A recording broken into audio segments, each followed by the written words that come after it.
ਗੁਰੂ ਗੋਬਿੰਦ ਸਿੰਘ ਪਾਤਸ਼ਾਹ ਨੇ ਦੱਬੇ ਕੁਚਲੇ ਲੋਕਾਂ ਨੂੰ ਸਰਦਾਰ ਬਣਾਇਆ। ਤੇ ਖਾਲਿਸਤਾਨ ਦਾ ਮਾਡਲ ਵੀ ਇਹ ਆ ਕਿ ਜਿਹੜੇ ਦੱਬੇ ਕੁਚਲੇ ਲੋਕ ਹਜ਼ਾਰਾਂ ਸਾਲ ਹਿੰਦੁਸਤਾਨ ਦੇ ਬ੍ਰਾਹਮਣ ਨੇ ਉਹਨਾਂ ਨੂੰ ਗੁਲਾਮੀ ਸਿਖਾਈ, ਉਹਨਾਂ ਲੋਕਾਂ ਨੂੰ ਅਸੀਂ ਬਰਾਬਰ ਬਹਾਲਣਾ, ਉਹਨਾਂ ਨੂੰ ਮੈਂ ਪਾਤਸ਼ਾਹੀ ਦੇਣੀ ਆ, ਮੈਂ ਉਹਨਾਂ ਨੂੰ ਬਾਦਸ਼ਾਹ ਬਣਾਉਣਾ। ਇਹ ਆ ਖਾਲਸੇ ਦਾ ਮਿਸ਼ਨ। ਭਗਤ ਰਵਿਦਾਸ ਜੀ ਦਾ ਜਿਹੜਾ ਬੇਗਮਪੁਰਾ ਗੁਰੂ ਗੋਬਿੰਦ ਸਿੰਘ ਪਾਤਸ਼ਾਹ ਦਾ ਖਾਲਸਾ ਰਾਜ ਆ, ਅਸੀਂ ਉਹਨੂੰ ਸਟੈਬਲਿਸ਼ ਕਰਨਾ। ਇਹ ਨਫ਼ਰਤ ਦਾ ਰਾਜ ਨਹੀਂ ਹੋਵੇਗਾ। ਅੱਜ ਸਾਨੂੰ ਸੋਚ ਤੋੜਨ ਦੀ ਲੋੜ ਹੈ। ਸੋਚ ਤੋੜਨੀ ਬਹੁਤ ਜ਼ਰੂਰੀ ਆ। ਜਦੋਂ ਅਸੀਂ ਸੋਚ ਤੋੜ ਦਿੱਤੀ ਫਿਰ ਪੱਥਰ ਦੀਆਂ ਮੂਰਤੀਆਂ ਇਹਨਾਂ ਨੇ ਆਪੇ ਹੀ ਭੰਨ ਦੇਣੀਆਂ।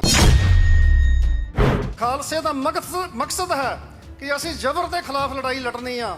ਜ਼ਬਰ ਸਾਡੇ ਉੱਤੇ ਹੋ ਰਿਹਾ। ਪਰਮ ਸਤਿਕਾਰਯੋਗ ਗੁਰੂ ਰੂਪ ਸਾਧ ਸੰਗਤ ਜੀ, ਗੱਜ ਵੱਜ ਕੇ ਕਲਗੀਧਰ ਪਾਤਸ਼ਾਹ ਦੀ ਫਤਿਹ ਬੁਲਾਈਏ। ਵਾਹਿਗੁਰੂ ਜੀ ਕਾ ਖਾਲਸਾ, ਵਾਹਿਗੁਰੂ ਜੀ ਕੀ ਫਤਿਹ। ਅੱਜ ਅਸੀਂ ਦੁਨੀਆ ਦੀ ਉਸ ਧਰਤੀ ਤੇ ਬੈਠ ਕੇ ਸਿੱਖ ਫਰੀडम ਮਾਰਚ ਕੱਢ ਰਹੇ ਹਾਂ, ਸਿੱਖ ਨੈਸ਼ਨਲ ਡੇ ਪਰੇਡ ਕੱਢ ਰਹੇ ਹਾਂ।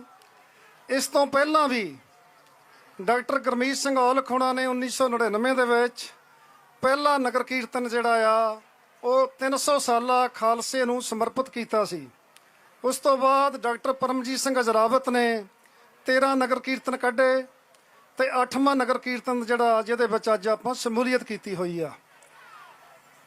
ਅੱਜ ਆਪਾਂ ਨੂੰ ਇਹ ਸੋਚਣਾ ਪਊਗਾ ਕਿ ਜਿਹੜੇ ਦਿਹਾੜੇ ਤੇ ਉੱਤੇ ਆਪਾਂ ਜਿਸ ਦਿਹਾੜੇ ਨੂੰ ਖਾਲਸਾ ਜਨਮ ਦਿਹਾੜੇ ਨੂੰ, ਖਾਲਸਾ ਪ੍ਰਗਟ ਦਿਹਾੜੇ ਨੂੰ ਆਪਾਂ ਸਮਰਪਿਤ ਕਰ ਰਹੇ ਹਾਂ ਦਿਨ, ਗੁਰੂ ਗੋਬਿੰਦ ਸਿੰਘ ਪਾਤਸ਼ਾਹ ਨੇ ਉਹਨਾਂ ਗਰੀਬ ਗੁਰਬਿਆਂ ਨੂੰ ਇਕੱਠੇ ਕਰਕੇ ਅੰਮ੍ਰਿਤ ਦਾ ਵਾਟਾ ਤਿਆਰ ਕਰਕੇ ਅੰਮ੍ਰਿਤ ਛਕਾਇਆ। ਜਦੋਂ ਪਹਾੜੀ ਰਾਜਿਆਂ ਨੇ ਕਿਹਾ ਸੀ ਕਿ ਅਸੀਂ ਅੰਮ੍ਰਿਤ ਛਕਣ ਨੂੰ ਤਾਂ ਤਿਆਰ ਹਾਂ, ਪਰ ਨਿੱਕੀਆਂ ਜ਼ਾਤਾਂ ਛੋਟੇ ਲੋਕਾਂ ਦੇ ਨਾਲ ਅਸੀਂ ਬੈਠ ਕੇ ਅੰਮ੍ਰਿਤ ਨਹੀਂ ਛਕ ਸਕਦੇ, ਤਾਂ ਕਲਗੀਧਰ ਪਾਤਸ਼ਾਹ ਨੇ ਕਿਹਾ ਸੀ, ਇਨਹੀ ਕੀ ਕਿਰਪਾ ਕੇ ਸਜੇ ਹਮ ਹੈ, ਨਾ ਮੋਸੋ ਗਰੀਬ ਕਰੋੜ ਪਰੇ। ਇਨ ਗਰੀਬ ਸਿੱਖਨ ਕੋ ਦੇਉ ਪਾਤਸ਼ਾਹੀ, ਯਾਦ ਕਰੇ ਹਮਰੀ ਗਰਿਆਈ। ਸੋ ਖਾਲਿਸਤਾਨ ਜਿਹੜਾ ਆ, ਖਾਲਸੇ ਦਾ ਰਾਜ ਆ, ਉਹਦਾ ਕੀ ਮਾਡਲ ਹੈ? ਉਹਦਾ ਮਾਡਲ ਇਹ ਆ ਕਿ ਅਸੀਂ ਦੱਬੇ ਕੁਚਲੇ ਲੋਕਾਂ ਨੂੰ, ਗੁਰੂ ਗੋਬਿੰਦ ਸਿੰਘ ਪਾਤਸ਼ਾਹ ਨੇ ਦੱਬੇ ਕੁਚਲੇ ਲੋਕਾਂ ਨੂੰ ਸਰਦਾਰ ਬਣਾਇਆ। ਤੇ ਖਾਲਿਸਤਾਨ ਦਾ ਮਾਡਲ ਵੀ ਇਹ ਆ ਕਿ ਜਿਹੜੇ ਦੱਬੇ ਕੁਚਲੇ ਲੋਕ ਹਜ਼ਾਰਾਂ ਸਾਲ ਹਿੰਦੁਸਤਾਨ ਦੇ ਬ੍ਰਾਹਮਣ ਨੇ ਉਹਨਾਂ ਨੂੰ ਗੁਲਾਮੀ ਸਿਖਾਈ, ਉਹਨਾਂ ਲੋਕਾਂ ਨੂੰ ਅਸੀਂ ਬਰਾਬਰ ਬਹਾਲਣਾ, ਉਹਨਾਂ ਨੂੰ ਮੈਂ ਪਾਤਸ਼ਾਹੀ ਦੇਣੀ ਆ, ਮੈਂ ਉਹਨਾਂ ਨੂੰ ਬਾਦਸ਼ਾਹ ਬਣਾਉਣਾ। ਇਹ ਆ ਖਾਲਸੇ ਦਾ ਮਿਸ਼ਨ। ਮੈਂ ਇੱਥੇ ਦੱਸਣਾ ਚਾਹੁੰਦਾ ਕਿ ਬ੍ਰਾਹਮਣ ਨੇ ਹਜ਼ਾਰਾਂ ਸਾਲ, ਤੁਸੀਂ ਵੇਖੋ ਕਿ ਸਾਊਥ ਇੰਡੀਆ ਦੇ ਵਿੱਚ ਹਜ਼ਾਰਾਂ ਸਾਲ ਜਿਨ੍ਹਾਂ ਨੂੰ ਭਾਰਤ ਅੱਜ ਦਲਿਤ ਕਹਿੰਦਾ, ਤੇ ਗੁਰੂ ਸਾਹਿਬ ਨੇ ਉਹਨਾਂ ਨੂੰ ਰੰਗਰੇਟੇ ਕਿਹਾ, ਉਹਨਾਂ ਨੂੰ ਗੁਲਾਮੀ ਦਾ ਅਹਿਸਾਸ ਕਰਾਇਆ। ਪੰਜਾਬ ਦੇ ਵਿੱਚ ਗੁਰੂ ਸਾਹਿਬਾਨਾਂ ਦੀ ਧਰਤੀ ਹੋਣ ਦੇ ਕਾਰਨ ਇੱਥੇ ਉਸ ਤਰ੍ਹਾਂ ਦੀ ਕੋਈ ਗੁਲਾਮੀ ਨਹੀਂ ਸੀ ਦੂਸਰੀਆਂ ਬਰਾਦਰੀਆਂ ਵਾਸਤੇ, ਭਾਵੇਂ ਗੁਰੂ ਸਾਹਿਬ ਨੇ ਇਹਨੂੰ ਪ੍ਰੈਕਟੀਕਲ ਰੂਪ ਦਿੱਤਾ। ਇਸ ਤੋਂ ਪਹਿਲਾਂ ਹਰ ਗੁਰੂ ਸਾਹਿਬਾਨ ਨੇ, ਤੀਜੀ ਪਾਤਸ਼ਾਹੀ ਨੇ ਬੌਲੀ ਲਾ ਕੇ ਗੋਬਿੰਦਵਾਲ ਸਾਹਿਬ ਦੇ ਵਿੱਚ ਉੱਥੇ ਕਹਿ ਦਿੱਤਾ ਕਿ ਇੱਥੇ ਸ਼ੂਦਰ ਵੀ, ਇੱਥੇ ਬ੍ਰਾਹਮਣ ਵੀ ਟੁਪਕੀ ਲਾਵੇ। ਗੁਰੂ ਅਰਜਨ ਦੇਵ ਪਾਤਸ਼ਾਹ ਨੇ 4 ਦਰਵਾਜ਼ੇ ਰੱਖੇ ਤੇ ਗੁਰੂ ਗੋਬਿੰਦ ਸਿੰਘ ਪਾਤਸ਼ਾਹ ਨੇ ਪ੍ਰੈਕਟੀਕਲ ਕਰ ਦਿੱਤਾ ਇਹ ਅੰਮ੍ਰਿਤ ਦੀ ਦਾਤ ਦੇ ਕੇ। ਸੋ ਅਸੀਂ ਇਹ ਜਿਹੜਾ ਦੇਸ਼ ਬਣਨ ਜਾ ਰਿਹਾ, ਇਹ ਦੇਸ਼ ਉਹਨਾਂ ਸਾਰੀਆਂ ਕੌਮਾਂ ਉੱਥੇ ਇੰਜੋਏ ਕਰਨਗੀਆਂ ਜਿਹੜੇ ਪੰਜਾਬ ਦੇ ਵਸਿੰਦੇ ਨੇ।